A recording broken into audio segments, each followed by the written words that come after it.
Howdy ho, Andrew here. Welcome to the Onion Buns and welcome to another episode of Let's Talk Oilers. So, actually, we got a lot to talk about this week. I was surprised. I really thought it would be a dead week. Being the summer, being it hot, being everyone's on holidays. I didn't think there'd be, but we had a number of stories come down the pipe. So, before we get to that though, here's a quick message. Hey all, just a quick mention here. Please like, subscribe, share, and comment on the videos you like. It helps with the YouTube algorithm, which helps me. Takes 2 seconds. So thanks in advance. Alrighty. So let's get the big one right out of the way. Congratulations to Leon Draisaitl and his wife, Celise.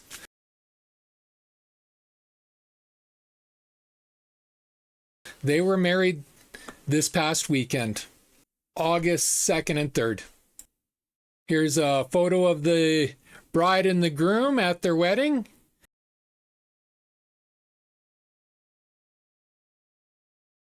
And then another great photo of Connor, Leon, Celise, and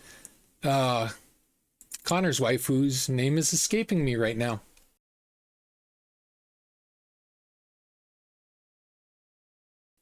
Anyway, so yeah, just congratulations. Apparently, he wasn't the only one getting married this weekend. Kaspinen got married as well, so congrats to him and his wife.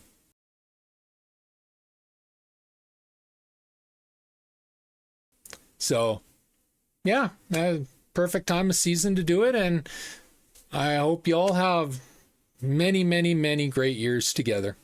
Alrighty. On to hockey related stuff. To me, the second biggest story going on is the Edmonton Oil Kings have hired former Oiler captain Jason Smith as head coach.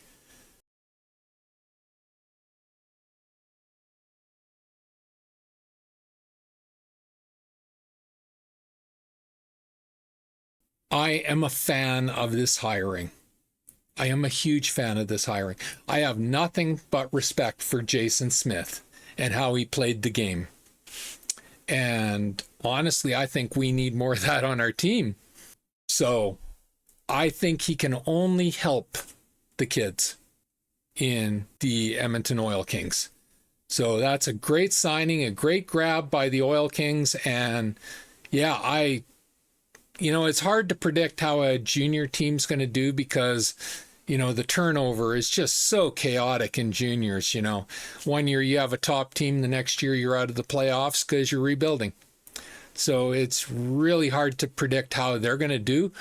But what I can predict is their players are the better for having a head coach like Jason Smith to mentor them through their developmental years. So huge props to the Edmonton Oil Kings. And yeah, congratulations to Jason Smith. Perfect pairing. Just perfect pairing. And once he's got some experience under his belt, maybe he's up on the Oilers. Who knows? But yeah, so to me, that's the big story in Edmonton land, really. That's it about the actual hockey news going on. So we got a few interesting conversations happening on the radio over the last week. One of them, I love this. Just a short little thing. They interviewed Dwayne Roloson on his Oilers Cup run in 2006.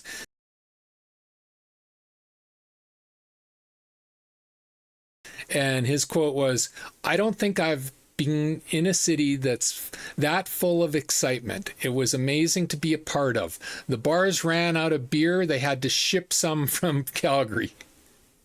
And again, I'm old enough.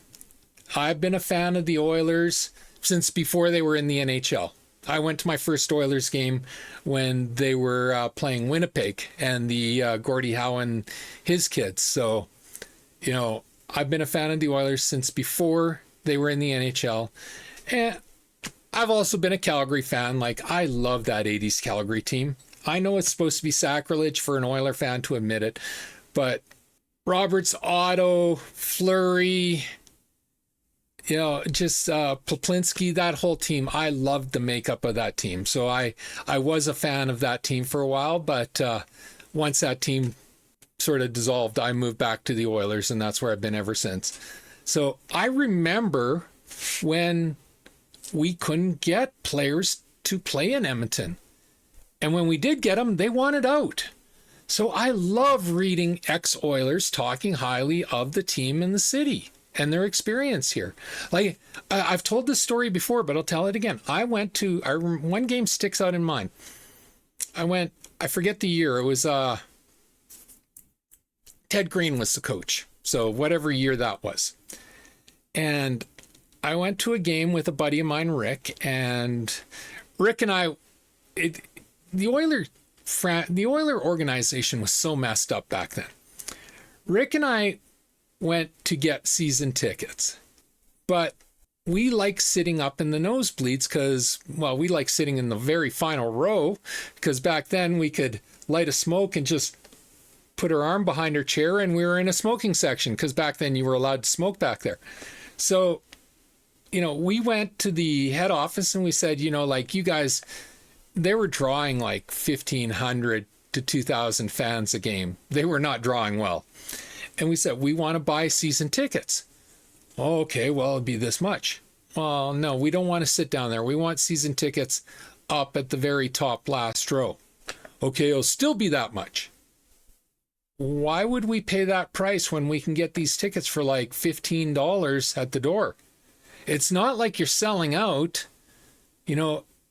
We're just offering to pay for season tickets for the whole year. We just want it up there and priced for up there. They wouldn't sell us season tickets. That's how messed up the Oilers organization was back then. To this day, it baffles me because, like I said, the game I remember is Rick and I went, and it was Toronto Maple Leafs versus the Edmonton Oilers. 1,500 fans in the arena. That's it. In Northlands, 1,500. And you'd hear the few fans there was heckling the Leafs. And yeah, so I've seen the Oilers at their lowest point. So I like stories like this where ex-players talk highly of the city, of the team. They praise their experience here. They have fond memories. That's what I want to hear, and I love hearing that. So big thumbs up to Dwayne Roloson. Another thing being talked about is Oilers GM Stan Bowman very encouraged by early extension talks with Connor McDavid.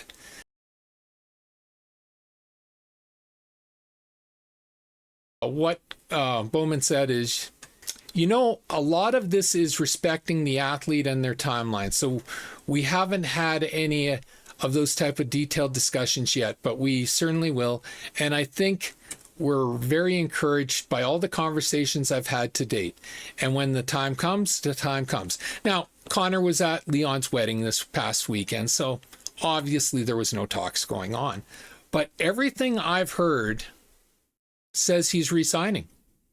The only people saying he's not re-signing are from out east. But they all think he's re-signing. He's signing in Toronto. That's not happening. So, yeah, everything I've heard about McDavid's extensions have been positive. And I've said it in previous video, I'll say it again. I think he's re-signing for 4 years. 4 years at $16 to $16.5 million a season. If by the end of those 4 years we have not won a cup, then I think he walks. Because Connor wants to win a cup, and in 4 years we will be past our contendership, really. It'll be time for a rebuild.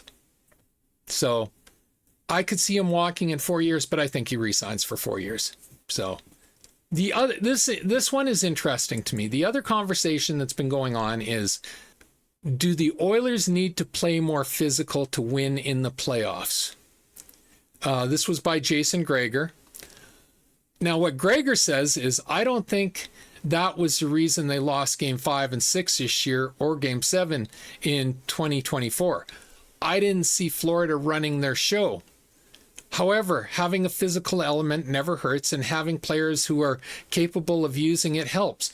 I do think they missed Zach Hyman's physical presence this year. he'd be incredibly physical until his fluke injury.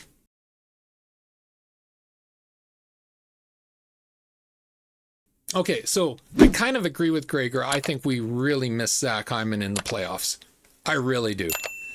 Not so much for his physical play. I don't really, like, he's a grinder, but I don't really view Hyman as physical. And this might be the problem with these media types like Gregor, not understanding what the fans are asking for. If he thinks Zach Hyman is a physical presence. Zach is a grinder. He's a competitor, but he's not physical. And by physical, I don't mean fighter. Okay? I mean body checking. Really, body checking is the big one, like, especially for our defense. Moving players out of the front of our net, which, you know, like you've heard me rant about Bouchard refusing to do that a number of times, so I'm not going to go over it. But to me, the modern day game doesn't have a lot of fighting. But it does have intimidation. And it does have physicality. And grinding in front of the net is not physicality, in my opinion. That's just grinding. Physicality is the big body check, the intimidation, what Evander Kane brought to the team. That's physicality in my books. And absolutely, the Oilers did not have that. And I think we're going to have even less of it this season. Honestly, if the stories I hear about Savoy and, what's his name? The rookie we got traded from Tampa, gapping on the name for some reason. You know, like these guys are not physical players. That's not in their game set. Now, and if they're coming in to take a full-time role in the Oilers, that makes us weaker physically. It just does. You know, so I do think we suffer from lack of physicality in our team. You know, even Darnell. Darnell is a very physical player, but he's not allowed to play physical, it seems. Like, everybody blames him for not hitting, but I wonder, is he not hitting or is he being told to not hit? See, there's a difference. I remember back with Ralph Krueger. I freaking hated Ralph Krueger as a coach, just for full transparency. I remember Bielska absolutely running and gunning and cheap shotting Taylor Hall. It was pathetic. And I remember Mark Fistrick stepping up and challenging Bielska and getting in Bielska's face and being that physical presence to protect Taylor Hall. And Ralph Krueger benched him and then moved him down to the minors and replaced him with Corey Pylon Potter. Well, we all know how that season turned out. We missed the playoffs. And Corey Potter was horrible. He was absolutely terrible. But Ralph Krueger would not allow his team to play physical. And I think we are getting very dangerous to getting into that mindset. Again, I'm not talking about going out there and Broad Street bully fighting. I'm talking about being physical, body checking. Like, playing the body has become a lost art in this league and on this team. And I think it's missing from our makeup in the playoffs. Like, Gregor can say Florida wasn't running and gunning us, but Florida played physical. They played very physical. We did not match their physicality. And I disagree with Gregor completely on the reason we lost. Well, first off, we lost games 5 and 6 because we didn't show up in this last playoffs. Like, after game 2, the team never showed up. Just that simple. You know, they tried to play shinny hockey. Non-contact shinny hockey is what they tried to play, and we got demolished for it. I don't blame them for Game 7 of 2024. I think mostly we ran out of steam. Just everybody was too tired in that last game. But we got to Game 7. This year, though, after Game 2, we didn't show up.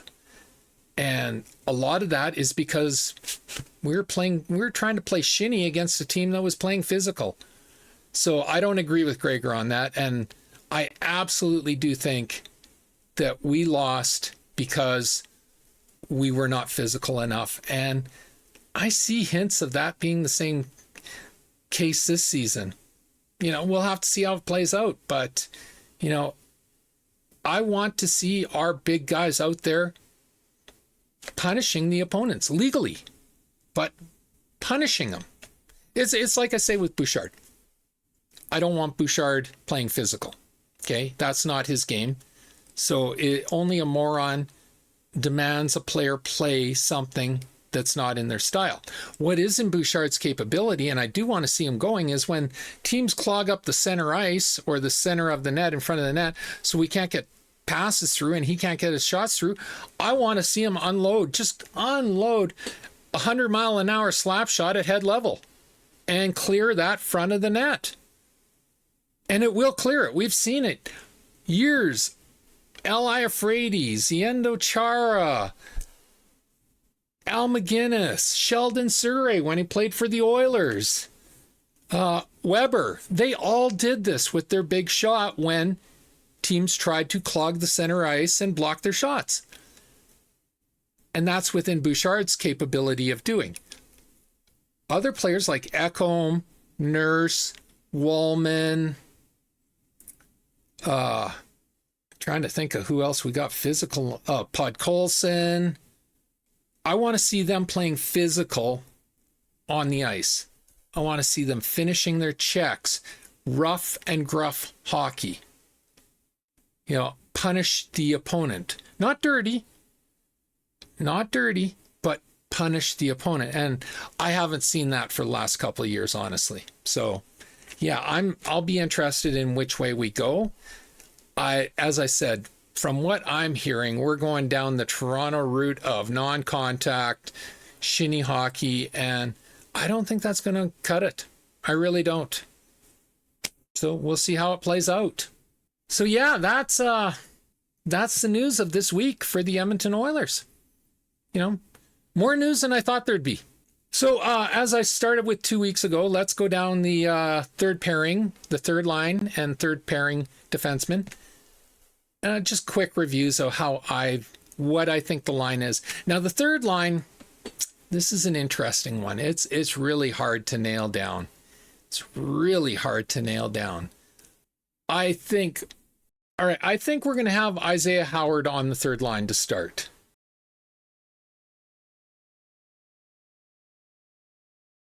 I don't think he's going to be in the top six. I think he's going to come in on the third line and get his feet wet and figure out what he's doing and then move up into the top six through merit or through injury to somebody else or somebody else playing bad. We know Knobloch's not afraid to switch up lines. But I think Howard's going to start on the third line. So that's one of our wingers. There's rumors they want to put Ryan Nugent-Hopkins as the third line center.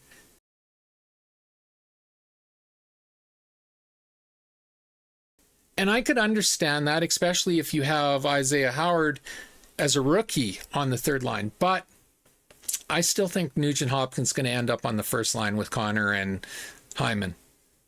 So I don't think you're going to put Noah Phillips.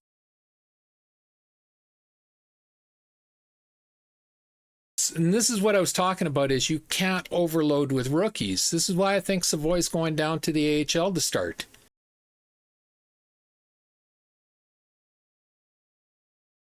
The media keeps pushing that he's going to be on the penalty kill, on the power play, in the top six. I don't see it. Maybe I'm wrong. Very possible, but I just don't see it. Okay, so what I see as our third line. I see Howard,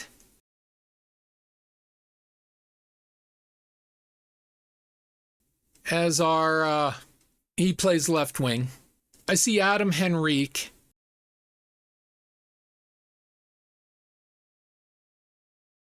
probably as our third line center. And Henrique's a proven commodity, but he's 35 years old now. And we saw him slow down last season. Like, I think in the playoffs, he definitely slowed down. And then I see Vasily Podkolzin as our third line right winger.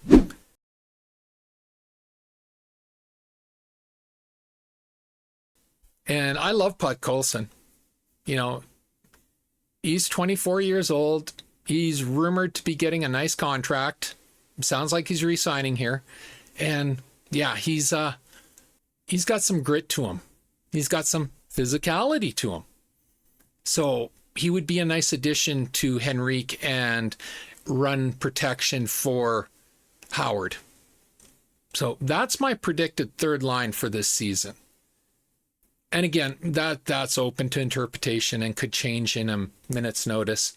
You know, if Podkolzin's not there, it'll be Kapanen.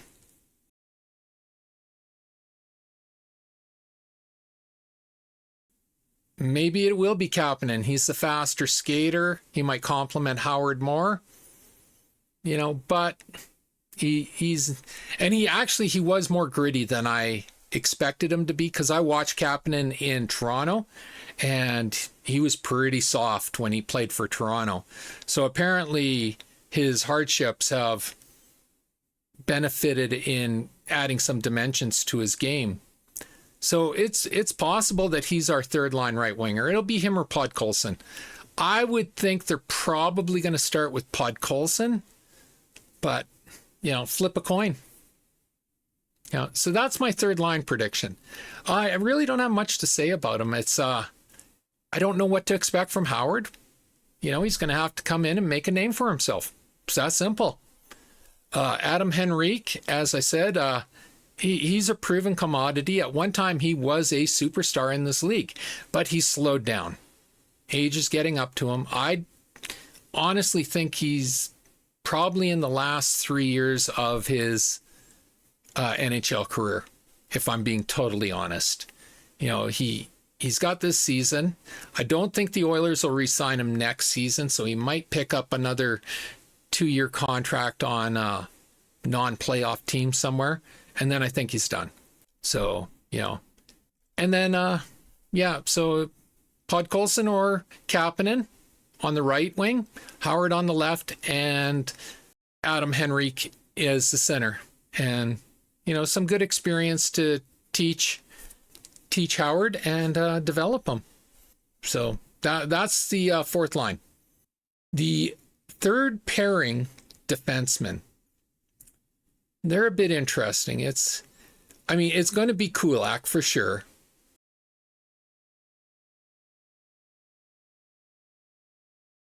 Brent Kulak, no ifs, ands, or buts about it.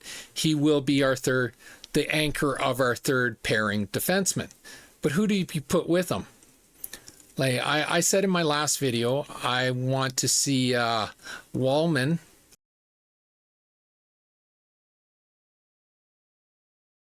up with Nurse.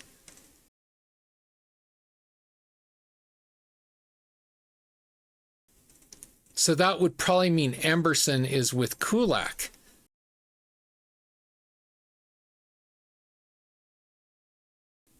And then coming in at number, Troy Sketcher would be the seventh defenseman.